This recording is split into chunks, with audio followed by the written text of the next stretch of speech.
क्या नाटो खत्म हो गया है? ट्रंप ने यूरोप को पुतिन के सामने परोस कर रख दिया। अमेरिकी योजना से यूं ही नहीं घबराए यूरोपीय देश। डोनाल्ड ट्रंप की व्हाइट हाउस में वापसी के बाद यूरोप में घबराहट है। यूरोपीय देशों की सबसे बड़ी चिंता नाटो को लेकर है, जिसके बारे में कहा जा रहा है कि ट्रंप इसे खत्म कर रहे हैं।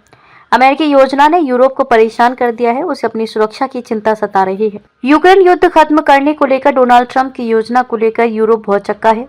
अभी भी यूरोपीय रूसी राष्ट्रपति व्लादिमीर पुतिन के साथ ट्रंप की 90 मिनट की फोन कॉल से उबर नहीं पाए। इसके साथ ही अमेरिकी रक्षा मंत्री पीटर हेगसेथ के इसी सप्ताह ब्रसेल्स में दिए गए बयान ने यूरोपीय नेताओं को बेचैन कर दिया है। इस बात पर चर्चा होने लगी है कि ट्रंप अपने फैसलों से नाटो गठबंधन को खत्म कर रहे हैं। लिथुआनिया के पूर्व विदेश मंत्री गेब्रियलियस लैंड्सबर्गिस ने कहा, यह नाटो के अंत का संकेत हो सकता है।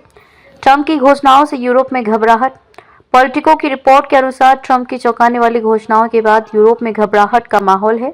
अमेरिकी रक्षा मंत्री पीटर हेगसेथ ने जिस तरह की बयानबाजी की है, उसने यूरोप की सुरक्षा खतरे में पड़ती नजर आ रही है।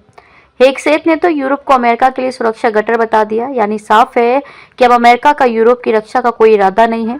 हालांकि म्यूनिख सुरक्षा सम्मेलन में भाग लेने वाले अमेरिकी सांसदों ने यूरोप को आश्वासन देने की कोशिश की, लेकिन इससे कोई खास फायदा नहीं हुआ। उनमें से एक सीनेटर रोजर विकर थे, जो शक्तिशाली सीनेट सशस्त्र सेवा पैनल के अध्यक्ष हैं।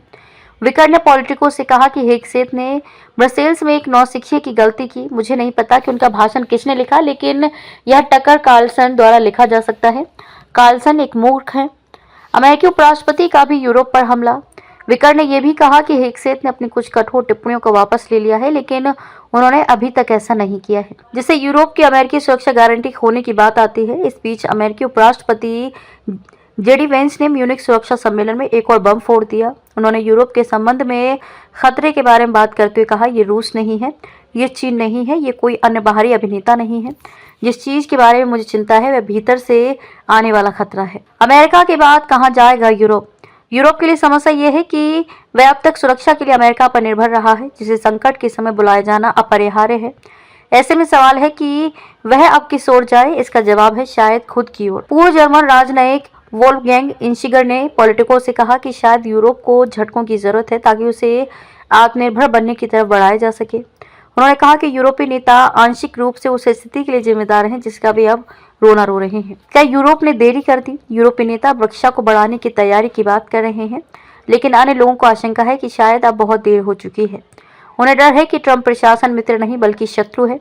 यूरोपीय संघ के एक वरिष्ठ राजनयिक ने नाम न बताने की शर्त पर कहा, अब हमारे पास एक रूसी राष्ट्रपति है जो यूरोप को खत्म करना चाहता है और एक अमेरिकी राष्ट्रपति भी जो यूरोप को नष्ट करना चाहता है।